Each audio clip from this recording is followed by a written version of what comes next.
All right, this is part two. Yeah, Ivan, are you saying you might run off? Yeah, man. There's a high chance I might run off because I'm scared. The gatekeepers are gonna scare the shit out of me. I'm gonna suffer. I might run off. Fuck, man. I don't know. They pull out a shotgun. Like you think you can fuck with my money? You want your wife all fresh yourself? You gotta die for that. They have like a shotgun or a gun, and I'm like, oh my god, and I cowered. I'm shaking in my body, and VJ's crying heavy, heavy tears. Ivan, don't leave me, you know what I'm saying?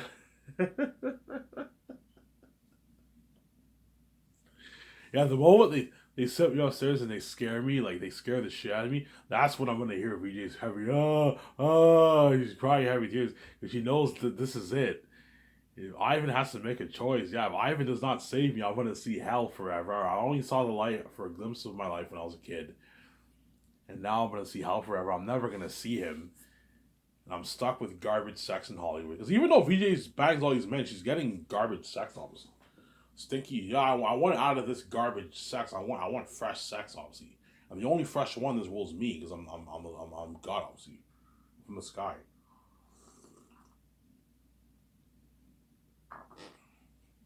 I'm from the sky, hence I have a fresh area, obviously. Which you guys are all from here. You get what? Stinky, rotten sex, obviously, right?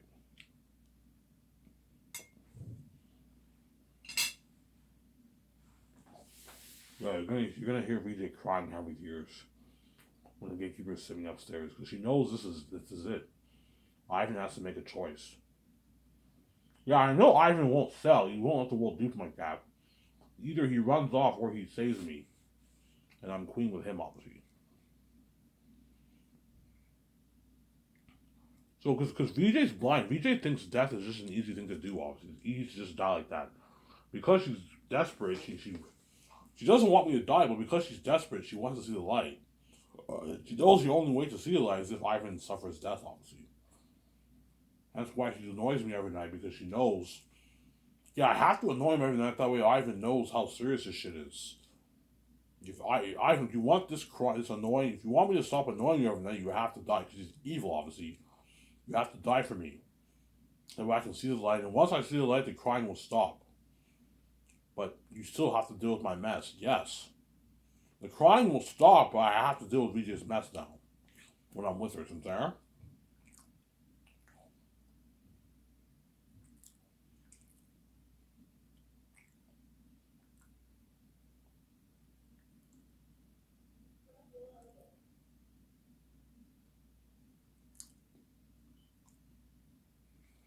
Obviously.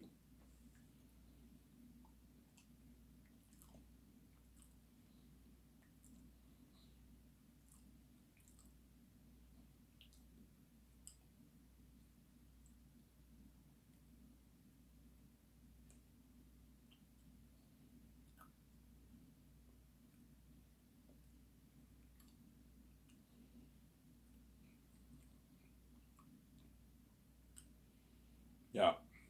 That's why you're gonna hear VJ crying heavy tears. And let's say if I choose to run off, when I go to bed that night, I know I have to worry about that. I gotta pay the fee, but VJ will now cry like heavy tears and annoy me every night. Oh, I fuck you. How could you do this to me? Don't leave me, you know what I'm saying?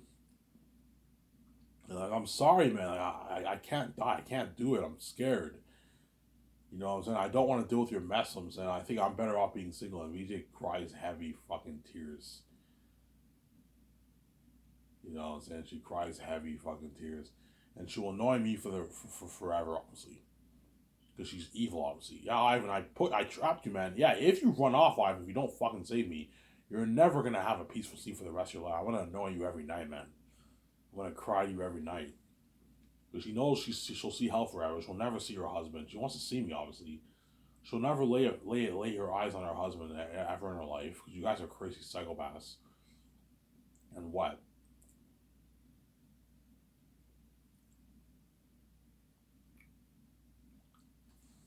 And she knows she'll be with another man in Hollywood. That man will not make her fully happy. Every night she will know. Even the man will be like, "Man, I can't be this woman. This woman's fucking crazy." She cries all night long because she sees hell. Yeah, she's crazy. I told you. And when she's crying in their arms at night, she's not crying for them. She's crying for me because she sees hell, obviously, and she wants to be with me. Obviously, because they're not. She's not meant for those men. She's meant for me. And that's why if I ran off, I would crush Rija. Obviously, she'd be crushed, and she'd become this crazy, like psychotic woman. She'd become this crazy, like psychotic woman. She'd cry all night long, like heavy tears. She'd go crazy, and she'd be stupid. Like she'd be this crazy. You know how Bella was crazy and you Vijay would become this crazy woman like that, man. She could become a crazy psychotic woman if I ran off. Because Vijay knows she'll never see her husband. She'll see hell forever. Oh my God, me coming here was all for nothing. I'm Ivan's wife, and yet he didn't want to save me. And some people are like, yeah, Vijay, it's our fault. We set the whole thing up for your mess. And you were stupid, Vijay. You kept taking Ivan for granted. And Ivan cowered out. He didn't want to die if he didn't want to deal with your mess. And Vijay's like, yeah, it is kind of my fault. I was stupid. You know what I'm saying? I took my husband for granted, man. I kept fucking all these men when Ivan was writing his book. I expected Ivan just died from it then. Ivan ran off. You know what I'm saying? He ran off, obviously. And he paid the fee, took his money, and ran off. Obviously.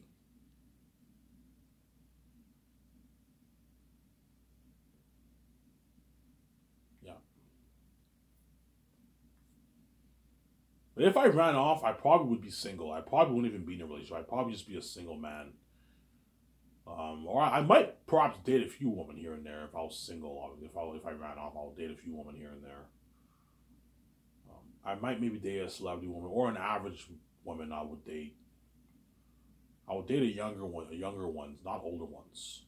I'll date women who are like my age or younger than me, like 30. By the time King, I'll be honest, 35 years old.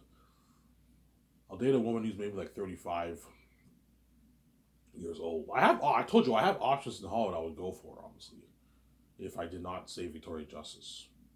Or I would date an average woman, an average looking woman. No, sorry, not an average looking woman. No, I want a hot woman. I'm my wife, but I would date a woman. I'm speaking hypothetically here. I would date like a woman who's younger than me. One who's like 35, 33, 30. No younger than 20, like 223. 20 years old if you're 35 is too fucking young. I'm 35 years old, I'll date a woman who's 23 years old older. Anything younger than that is too young. Because 20 years old, you're still a kid, obviously, right?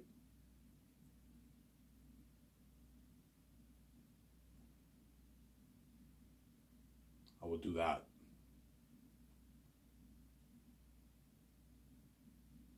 Obviously, and Vijay would be crushed. If I ran off, yeah, I should be crushed, obviously. Should be crushed.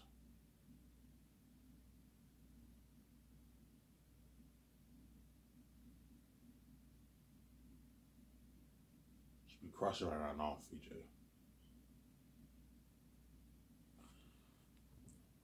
Yeah,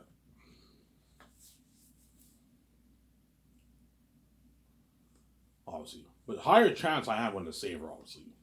Because I know the whole thing is I know I'm going to regret it. And I want the going beauty and I want to stay young forever. I don't want to age. And I want the going beauty. Obviously. And I know VJ will heal. Even though the mess pisses me off, she will heal me, obviously. She's the spirit of God. She will heal this fucked up mind that I have, obviously.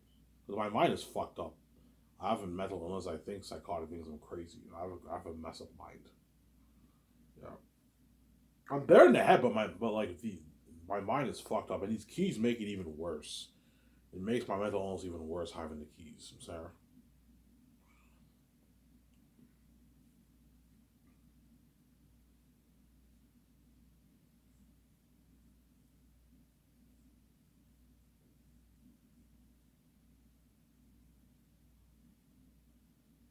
Yeah,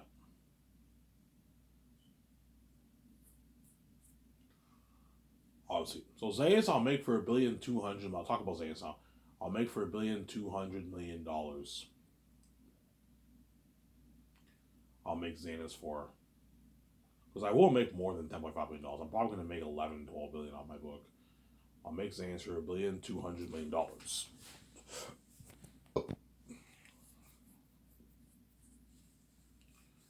So 410 towards salaries, 780 towards the movie, and 10 million towards documentary. That's what's going towards.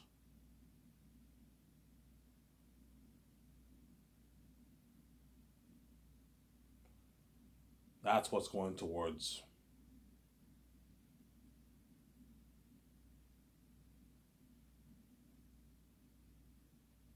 That's what's going towards the budget. And Mel Gibson and Peter Jackson are my two top candidates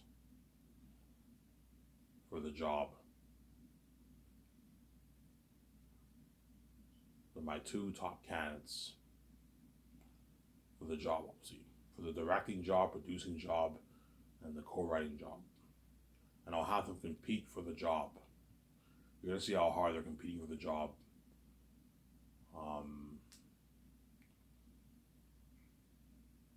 Mel and Peter, they're gonna be competing hard for that job because they want that job so bad. Obviously,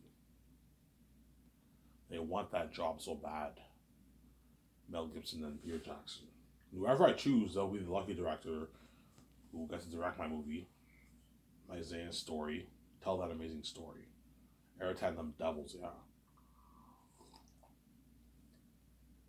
Get to tell that amazing story.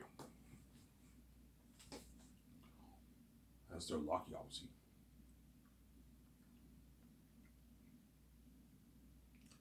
You get to tell that amazing story.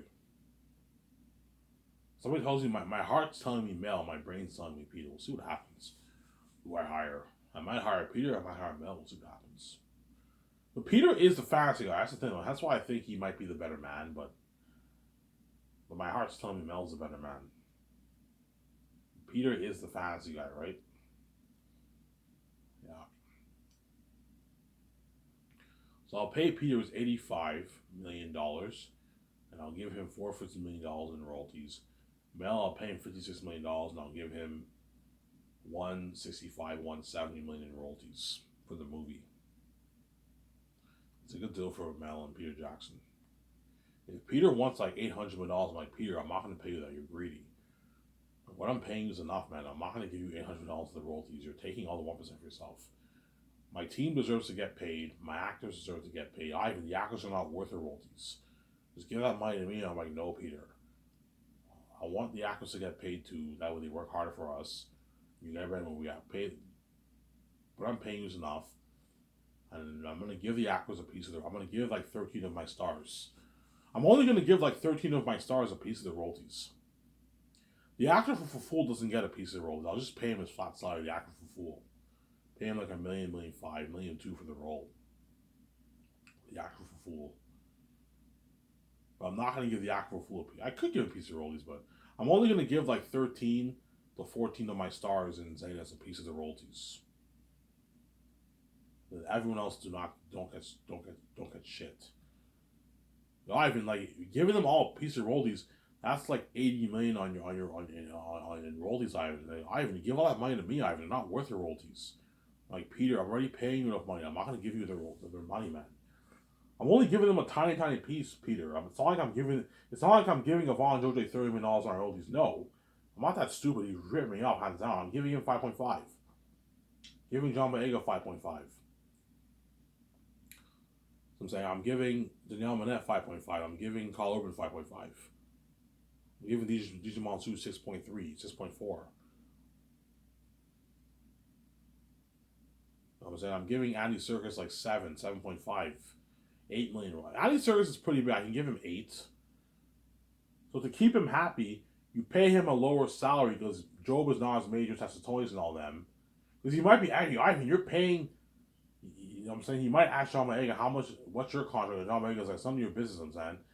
And he saw it, he was like, what the heck? He's like, you're paying John Boyega more than me and I'm bigger than him? Yes, because he contributes more to the role than you. Tacitus is a major character. Job is a supporting character. He's major, but he's not as major as Tacitus. He doesn't have as much scenes as Tacitus. That's why I'm paying you a bit less. Because you're an ace actor, I'll still pay you a rich $7.8 million salary. But to keep you happy, I'll give you a higher percentage for the roles. I'll give you $8 million. How about that to keep you happy? You're making what? $2.5 million more than John Boyega in your royalties. and Yvonne Joji and Danielle Minette and Carl Urban and all them. Yeah, I mean, that's a good deal. Yeah, you give Andy Serkis like $8 million in royalties. You can give Angelina Bassett the same thing. Angelina Bassett, you can give her $9 million in royalties, but she's bigger than Andy Serkis. You give her $9.5 million in royalties on Angelina Bassett, excluding her $8.5 million salary. Ivan, you're paying John Boyega more than me. I'm bigger than him. I'm an ace actor, yeah, because Tacitus contributes more to the role than Queen Sarah. But Queen Sarah is a pretty major character, so I'll pay you 8.5 less, but I'll give you more for your roles. I'll give you 9.5. How about that? Is that a good deal? Yeah, that's a good deal, Ivan. Yeah, obviously. So to keep some of these actors happy, you pay them less for their base because they don't contribute as much to the roles as other actors. So even if the other actor is not as big as you, if you don't contribute as much to the role, I'm not going to pay you as much. But I'll still pay you a very rich salary because you're an A-list actor, but I'll give you more in royalties to keep you happy.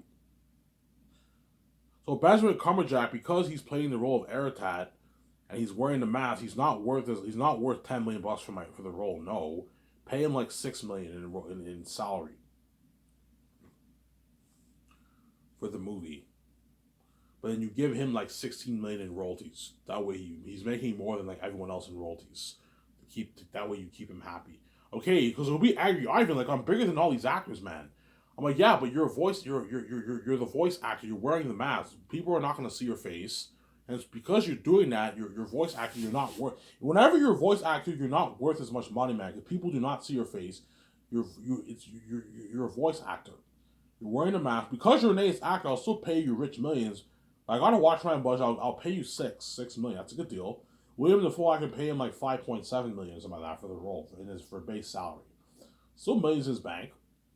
And you give them more in royalties. You can give William Dafoe $13 million royalties to keep him happy. I have to see how much he's worth. And then Benjamin Cumberbatch, you give him $16 million royalties. Yeah, Ivan, that's a good. $16 million is a lot of money. Yeah, it's a good deal. You're making more than all the actors in roles, except for Ariana Grande. Ariana Grande is making more than you because she's bigger than everyone else. Ariana Grande, you signed to a $5 million deal. I'm bigger than all these actors. Yeah, Ariana Grande, but you're not that big of an actor. And Belle does not contribute as much to the role compared to some of these other actors. I'll pay you your $5. You're rising our salary, which is good. You're making more than Carl Urban, and you're making more than Yvonne Joji and Danielle Minette and John Rhys Davis. But I'll give you like 22, 23 million royalties. 20, even 4. I can give you 24 million royalties to keep you happy. Give her 24 million royalties. That way you keep her. Ivan, what about like 50? I'm like, no, Ariana Grande. Belle does not contribute as much to the role. That's why I'm not gonna. Yes, Ariana Grande is worth a lot of money, but as an actor, she's not as big. I'm not giving you any more than $23, $24 million in royalties. That's enough money. You sign her to a massive deal like that. Otherwise, she walks away with like $13 million in her bank. $14 million in her bank after taxes. She's gonna walk away like $14 million. Ariana Grande's gonna walk away with a fat check in the bank. She'll be making the most money out of everyone. Because she signed the biggest royalty deal out of everyone else. But her base salary, you pay her $5. I'm saying, that's my deal for Peter Jackson and Mel Gibson. So say I choose Peter Jackson for the role. Don't hate me, Mel Gibson, I'm saying. I talked about Mel. I'll do a thing where every day now I alternate. One day I talk about Mel, the next day I talk about Peter. I can do that. Let's say I choose Peter Jackson, obviously. I'll hire his wife, Fran, to, I'll hire his wife, Fran,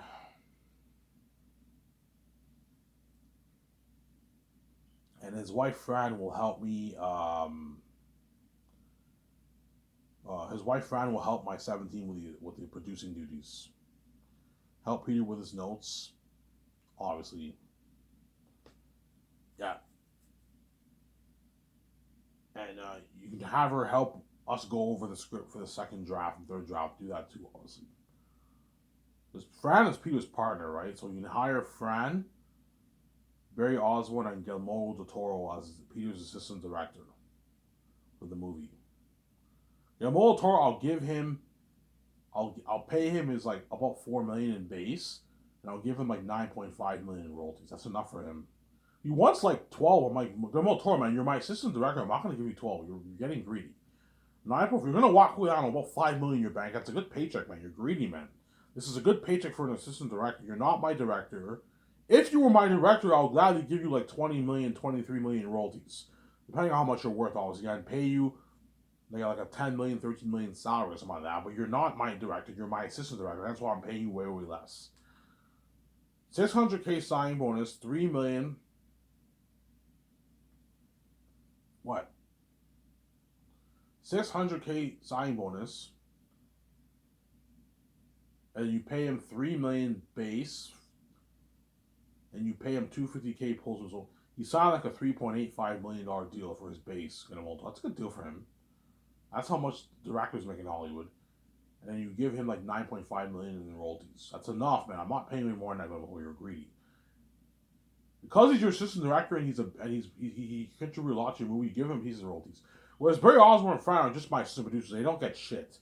Barry Osborne gets his flat $850,000.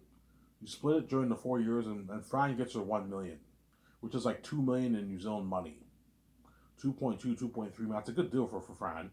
And Fran's sharing the money with Peter. It's a good deal for her. Who's there?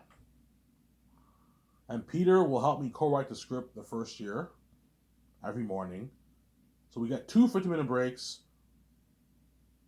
From 9 to 12, we work on the script.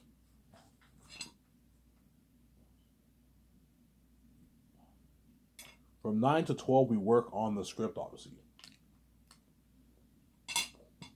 From 9 to 12, we work on the script.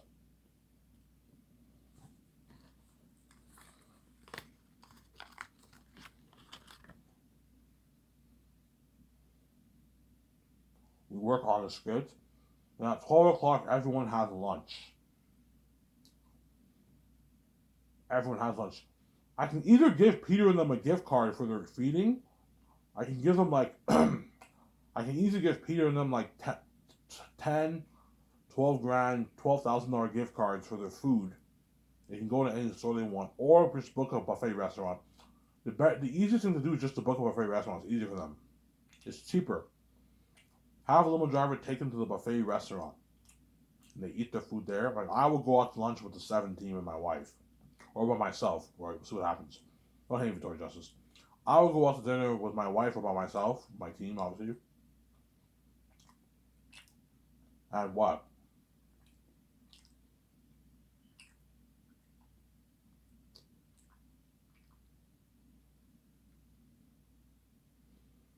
And what? And at 1 o'clock, everyone's done lunch. At 1 o'clock, everyone's done lunch, obviously.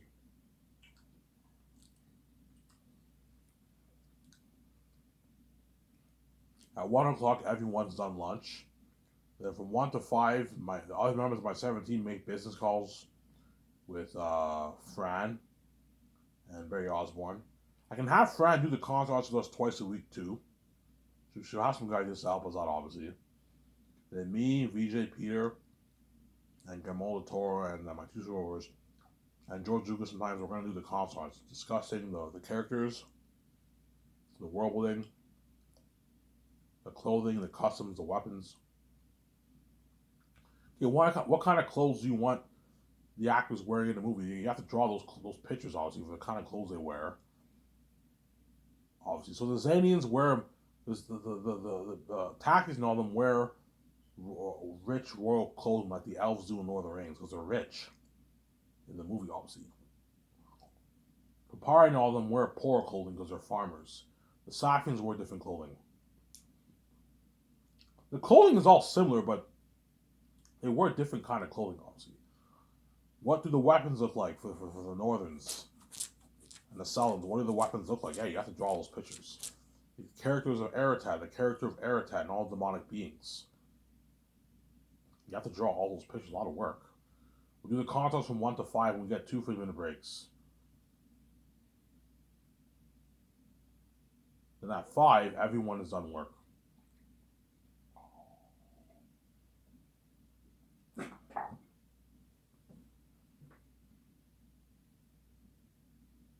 At 5, everyone has done work.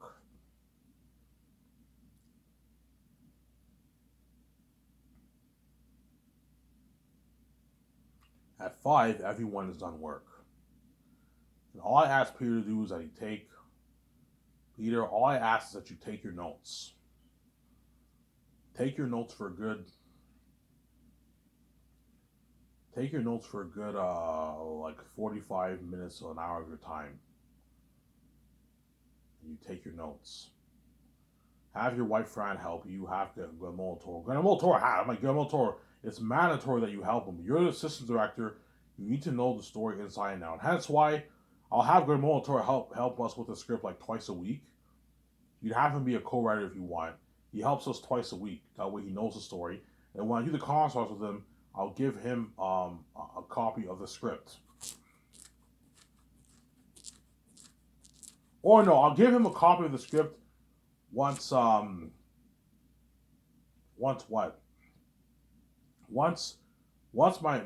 typer types in all the stuff on my computer for what he was on a day for the script, obviously. You give him a Toro copy of the script, he goes over the script with Peter. That way he knows the story and then he helps Peter with his notes.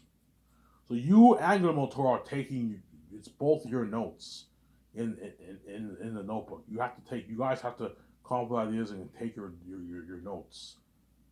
You're a team. You have to do this together because Guillermo del Toro is putting his input into the movie and into the notes too. There, because he's your assistant director, so you have to have him help you out. Obviously, every day, it's mandatory. Farron does not have to help you every day. George Lucas does not have to help you every day, but Guillermo del Toro has to help you because he's the assistant director. He has to know the story inside and out, like you, Peter. He's your assistant director. You have to have him help you every day. So Guillermo del Toro will help Peter out every day. He'll help Peter out every day, obviously. He will help Peter out every day, Guillermo del Toro. Every day he will help Peter out.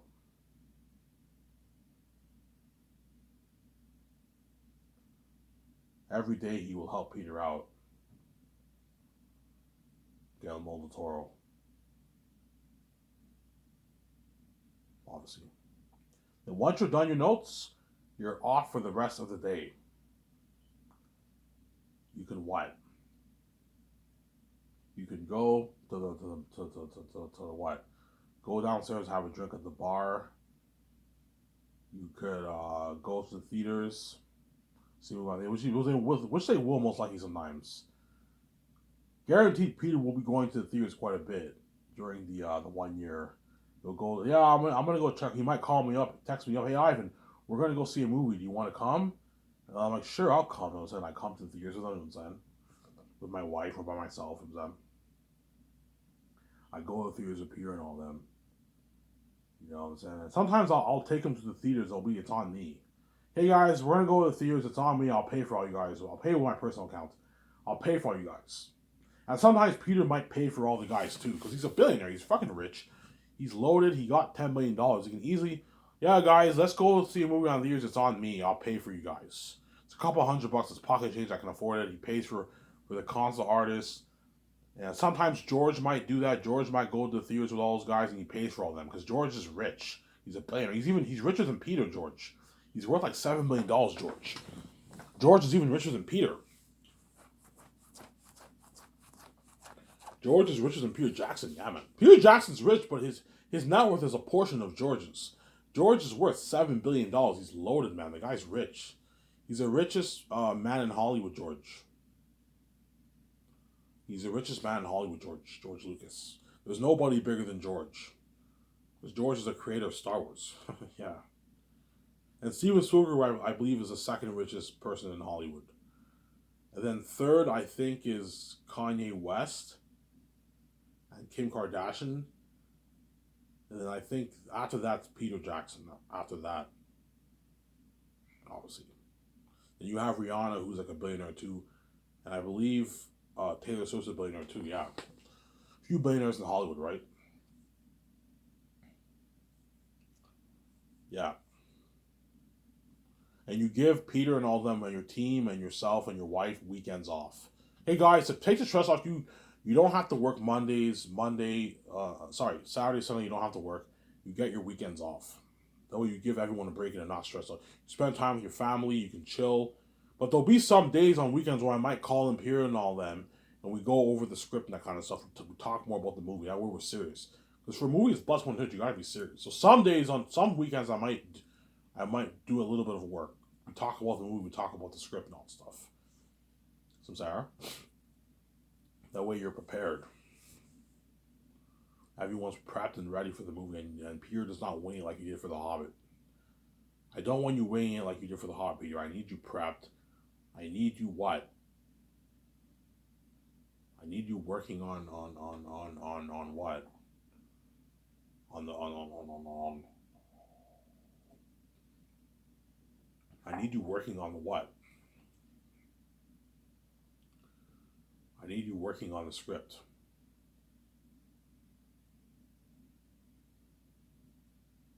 Taking your notes, going over your notes, going over the script. That way you're prepped. I don't want you waiting like you did for The Hobbit.